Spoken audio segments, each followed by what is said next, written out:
Precisa discutir também essa relação do Abel.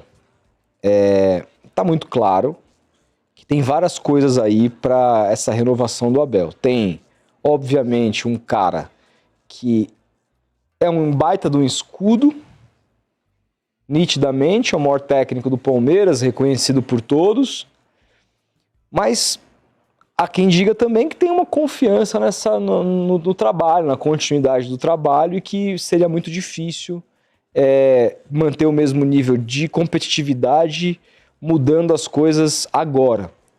Como é que você viu essa decisão da manutenção do Abel, renovação para 27, dado o ano que foi agora? Se você concorda com essa renovação, se você achava já que era um momento de tentar outras coisas, como é que você viu isso? Cara, eu sou totalmente a favor. Sim, totalmente a favor que ele continue.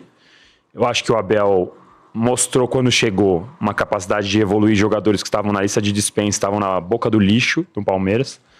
Conseguiu fazer, o jogo era bonito, não era bonito. Fez o Palmeiras ser campeão pra caramba, com um elenco que tava todo mundo desconfiando e que o Palmeiras naquela época não tinha o poder de investimento que tem hoje. Basta lembrar que o Abel chega num momento em que o Palmeiras estava trocando o Alexandre Matos pelo Anderson Barros para justamente mudar o perfil da diretoria, parar de gastar e parar de aparecer. Usar mais a base, né? Usar mais a base porque era uma consequência, não é que, foi assim, é isso ou isso, amigão. Né?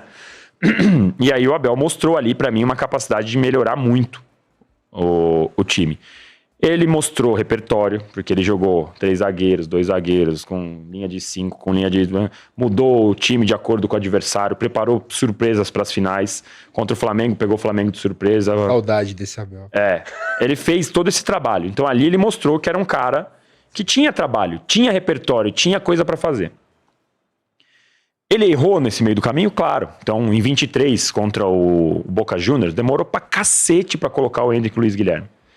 Então assim, claro que ele tem erros, a gente vai poder pontuar um monte de erro dele aqui, mas eu acho que o trabalho dele neste ano não foi excelente, mas também não foi uma merda toda assim. Eu acho que foi um trabalho passa de ano com tranquilidade, ficou a 3 pontos do Flamengo no Brasileirão e foi vice-campeão da Libertadores.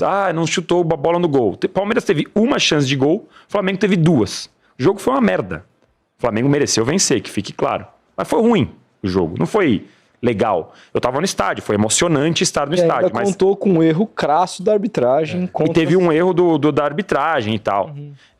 Então assim, o jogo foi ruim, mas o Palmeiras, diante dessa reformulação, com mudanças grandes do meio do ano para cá, o Palmeiras ficou a 3 pontos do líder, a maior campanha da história de um vice, que eu sei que não serve para nada. Não adianta ir para Paulista aqui, subir aqui a rua para Paulista comemorar o vice. Mas foi um trabalho que você viu um norte. Em determinado momento, setembro, outubro, o Palmeiras estava jogando bola pra caramba. Mas foi contra o Fortaleza, foi contra o Internacional. O Palmeiras pegou vitória e não conseguiu fazer gol depois. O que se criticou muito é que aquele time que estava jogando muita bola... Bom, primeiro tem a perda do Evangelista, que muda um pouco a engrenagem. Total. Né? Mas ao mesmo tempo essa perda não pode ser mas ele ainda pro consegue, time cair. Mas ele consegue depois do sim, continua, manter jogando bem. E aí ele faz algumas alterações táticas que não era mais, o time que enfrenta o Flamengo não tinha nada a ver mais com aquele time que estava, por exemplo, aquele time tinha quase um losango no meio campo, ele joga com o Flamengo com 3 zagueiros. E o meio campo esvaziado. O meio campo sem volante, 2 meias fazendo função de volante, etc. E o Andrés. Bem diferente daquilo que estava dando certo. E essas críticas Você diz na final? Na final da Libertadores ou no jogo do Maracanã? Você tá falando dessa na final da Libertadores. Na final da Libertadores. E tem também algumas coisas, por exemplo, largar o Campeonato Brasileiro como ele largou, dando um all-in, mandando o time todo reserva contra o Grêmio. E aí depois o Flamengo vai e perde o jogo. E aí, dava, mano. Empatou com o Galo, né? Empatou com o Mirassol. Nessa sequência, o Palmeiras não tava jogando nada. Foram 6 jogos horríveis. E o melhor jogo do Palmeiras foi o primeiro tempo contra o Grêmio com o time reserva. Tem isso, né? Foi o melhor jogo do Palmeiras.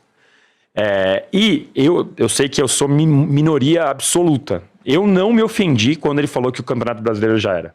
Eu sei que quase ninguém concorda com isso. Eu sei, eu sou minoria. Fiquei muito puto. Mas eu não liguei, porque, cara, eu sei que aquilo ali é da boca pra fora, porque ele não vai entrar em campo e falar, vamos perder amanhã. Cara, e não vai, pra mim, na minha cabeça, não vai afetar atleta. Ele já falou isso em 23, o Palmeiras foi campeão. O Abel, se você for olhar, ele é muito parecido, não tô dizendo taticamente, tô dizendo de entrevistas. Da primeira entrevista dele à última, ele tem quase as mesmas coisas, assim. Aqui na primeira ele tava mais simpático, não tava tomando tanta porrada. Mas você vai ver, é o cara que sempre tem o todos somos um, sempre tem... Frases de efeito. As frases de efeito, tem o discurso dele de quando perde, sempre tem um culpado externo, que eu acho isso horrível, mas ele sempre culpou alguém. Nunca é difícil ele chegar lá e falar, eu montei o time mal. Ele nunca falou, eu não lembro, cara. Pois é. Isso que mas me pega. Quando ganhava, ninguém ligava. Ele sempre foi isso, entendeu? O que eu quero dizer é que estão batendo nele agora porque o Palmeiras tá perdendo, mas ele sempre foi isso, cara. Isso eu concordo pra Cara, caralho ele com nessa você. reta final, acho que uma das grandes críticas, eu já falei isso no meu canal, já falei aqui, é justamente isso. Ele não explicou onde ele errou. Ele, depois naquela entrevista de renovação lá na TV Palmeiras, perninha cruzada, sentado e tal, musiquinha... Ali ele chegou perto de falar, né? Ali ele quase falou, eu tava, aumentei o volume, falei, ele vai falar que eu errei, mas não falou. Não, Nosso time é muito jovem, etc, alguns jogadores vai servir de lição pro ano que vem. Mas cara, custa, vai cair a boca, você fala, meu, eu errei, eu fiz uma estratégia errada. Eu vou dar uma opinião, eu quero saber a sua. Pô, eu já vi o Felipe Luiz reconhecer que ele erra, mano, e o Abel não. Eu tenho uma opinião polêmica sobre, mas vamos lá, deixa eu... Ouvindo vocês falarem sobre isso, se você foi falando, eu fui relembrando o Abel que eu conheci naquelas entrevistas e tal, e eu falei, não, ele tá certo, é o mesmo cara. É que a gente tem visões muito diferentes de quando perde e quando ganha. O torcedor, principalmente. Muito. Eu tô de fora, às vezes eu consigo ver de um jeito mais... Quando ganhava, caralho, esse cara representa a gente pra cacete. Exatamente. Mas assim, você não sentia que ele falava mais de futebol? Que ele deixou um pouco de não, 2023 quando ganhava, pra sim, cá. mas quando perdia, não. Sempre quando perde, ele culpa alguém.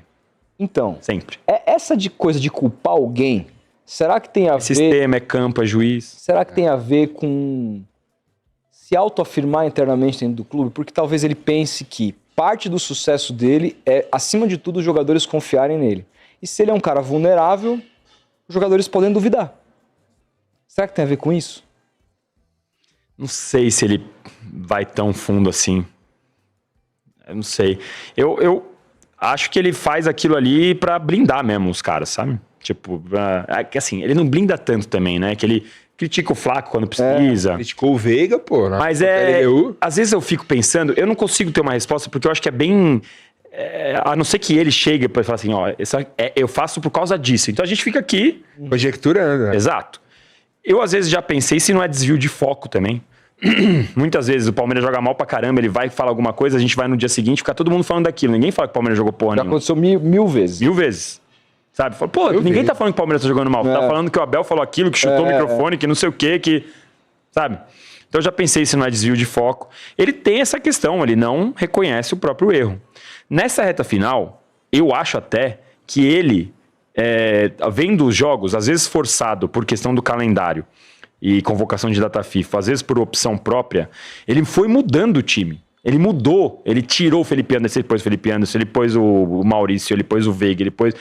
Nessa sequência de 6 jogos que o Palmeiras jogou mal, ele fez alterações. Cara, contra o Grêmio, o Felipe Anderson joga de 8 e joga bem. Então, aí ele não voltou mais. Aí ele põe o Fux de 5, o Fux de zagueiro, o Fux aberto pela direita, aí ele põe o Gomes de atacante, aí depois ele... Cara, ele fez um monte de coisa e o Palmeiras não respondeu de jeito nenhum. Então, claro que ele, pra mim, ele errou. Óbvio, porque ele é o comandante, ele tá acima, ele vai sempre ter a parcela de culpa, assim como vai ter o mérito também quando ganha. Só que eu acho que desta vez faltou resposta do elenco. Eu acho que os caras bugaram. Acho que os caras, assim, contra o Vitória eu tava lá. Cara, tipo, no segundo tempo, começo do segundo tempo, parecia que o Palmeiras ia fazer o gol. Só que aí eu tava bem perto do campo, assim, vendo o semblante dos jogadores, pareceu que em algum momento os caras falaram, ih, mano, fudeu, não vamos fazer gol aqui, cara. Parece que os cares sentiram a pressão da reta final. Essa é outra coisa que é muito subjetivo, não tem como a gente ter certeza também. Então eu conversei com o máximo de pessoas possível para poder ouvir e tentar entender o que aconteceu nessa reta final. Porque o Palmeiras sempre foi...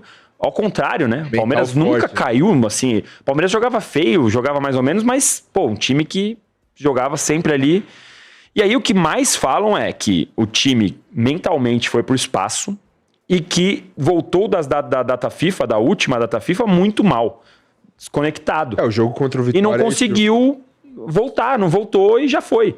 Só que, cara, o Flamengo tem todos os méritos de ter sido campeão e o cacete. Não vou tirar nada dos méritos aqui. Só que o Flamengo também caiu de produção. Só que nos momentos que o Flamengo caiu de produção, aparecia uma Arrascaeta que tá num ano absurdo e resolvia o jogo pro Flamengo. Em outros momentos apareceu o Pedro, enfim, cada vez aconteceu alguma coisa. Como em outros tempos, quando o Palmeiras estava lá naquele jogo enrolado, jogo mal, aparecia, sei lá, um bicão, o Rony corria, fazia gol, uma bola parada, um escanteio. O Palmeiras também já teve esses momentos. Não era alguém que aparecia para salvar, mas tinha ali alguma coisa que acontecia. Só que dessa vez o Flamengo caiu de produção, o Flamengo precisou de 2 expulsos para virar contra o Sport. O Flamengo sofreu contra o Ceará, tomou gol do Grêmio no último minuto, perdeu do Fortaleza jogando com o time titular lá no Ceará. Então, cara, eu acho que os 2 times oscilaram, só que o Flamengo teve mais capacidade, mais individualidades para responder. O Flamengo, quando perdeu o Jorginho, quando o Jorginho ficou muito tempo sem jogar, o Flamengo caiu bem de produção, cara. Caiu bastante de produção, só que continuou ganhando. Coisa que o Palmeiras fez muitas vezes. Você sabe bem quantas vezes o Palmeiras jogava mal e ganhava. Sim. Então, a minha impressão, conversando com o máximo de gente possível, foi que os jogadores do Palmeiras bugaram. Você acha que o sucesso do Felipe Luiz agora, ganhando tudo esse ano, bota uma pressão no Abel, meio que nos bastidores, assim, ou não? Eu não acho que, independentemente do ser o Felipe Luiz, se fosse o Felipe Luiz, se não fosse, não importa quem, ele ia ser pressionado de qualquer jeito. O Abel vai entrar no ano mais pressionado da vida dele. Certeza, 2026. Não tenho a menor dúvida, porque o Palmeiras caiu de produção muito grave na reta final, ficou sem os 2 títulos. Em algum momento da temporada, a impressão era que o Palmeiras ia ganhar os 2, porque o Palmeiras estava jogando bem e o Flamengo estava mais ou menos. Sim. Tanto que o Boto dá aquele piti quando o Palmeiras... Frustrante. Então, pareceu que a gente ia levar. Frustrante total. O ano é frustrante pra cacete pro palmeirense. Mas eu não acho que é de se jogar fora. Esse é o meu ponto. Eu acho que o que foi feito agora vai ser... Eu faço essa pergunta, tenho feito essa pergunta pra todo mundo. Se o ano que vem o Palmeiras for campeão sem contratar um jogador, você acha que alguém vai dar de manchete? Palmeiras é campeão e gasta R$0 no mercado da bola? Não. Até porque não é que não gastou. Gastou para um... É o mesmo argumento que eu uso para os 700, entendeu? Os 700 milhões o Palmeiras não gastou para 25.